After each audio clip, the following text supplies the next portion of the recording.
When I was around 17, I came across Brian Tracy and fell in love with his teaching.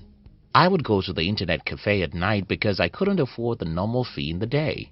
I would spend hours in the night listening to Tracy and reading his quote. One particular sentence stuck with me from Tracy, and that is, if you want to achieve something different, you have to do something different. If you want to achieve what you've never achieved, you have to do what you've never done before. Growing up, I wrote the above sentence and pasted it in my room, and each day when I see those words, I knew I had to make sacrifices. It's very simple. If your life is not what you want it to be right now, you have to be willing to do something different. And don't let me sugarcoat anything here. You won't move from one easy well to another. Doing something different means getting out of your comfort zone, and this is never going to be easy. In today's video, I'm going to be sharing with you the 3 sacrifices you need to make to escape poverty. If you're new here, consider subscribing so that you won't miss other interesting videos like this. Take time to read. When most of my friends and relatives know what I have achieved in my life today, it's easy for them to envy me. Just 17 years ago, I was just one of the young people whose life was a disaster. I hated my life and wished I was never born, because I was born into poverty, sickness, and many other limitations. So, how was I able to change my life from being a guy who hated life to creating one of the best lives ever for myself? Books, books, books.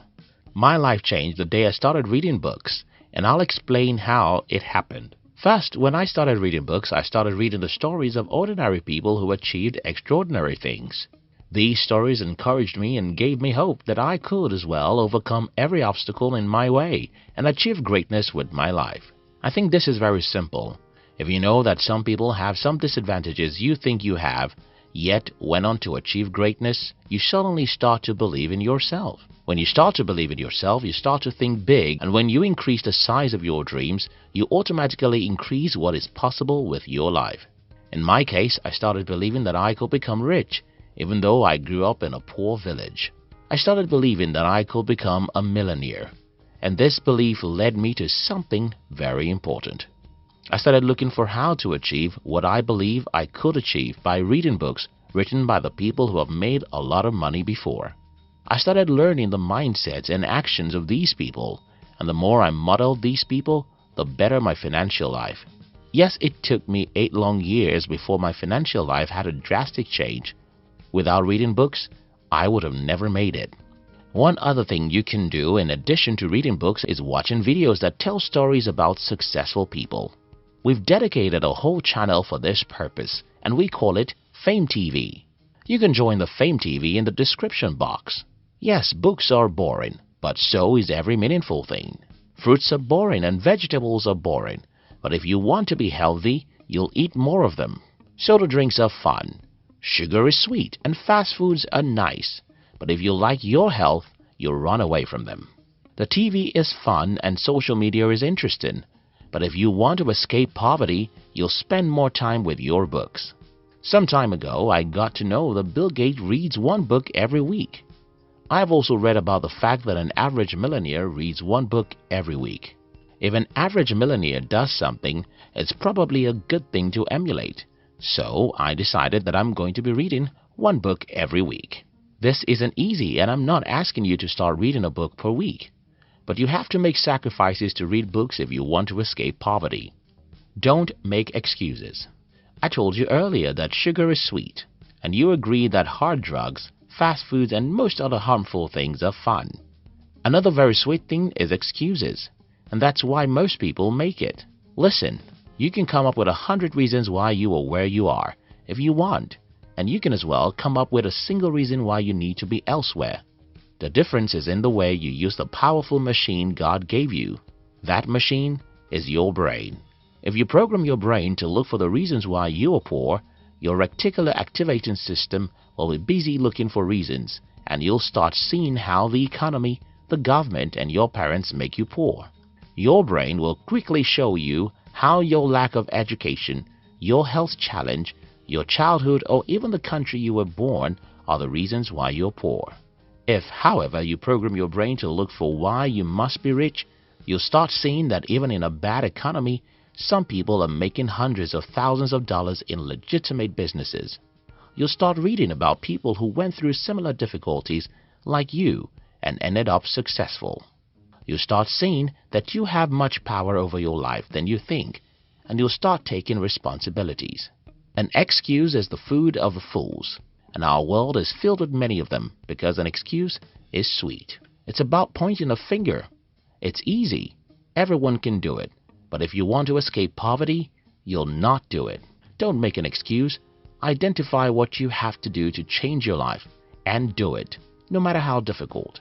Trade 100 failures for one success. I heard something very interesting from Matt Cuban a few days ago, and it made a lot of sense to me. Cuban said, and I quote, "It doesn't matter how many times you fail.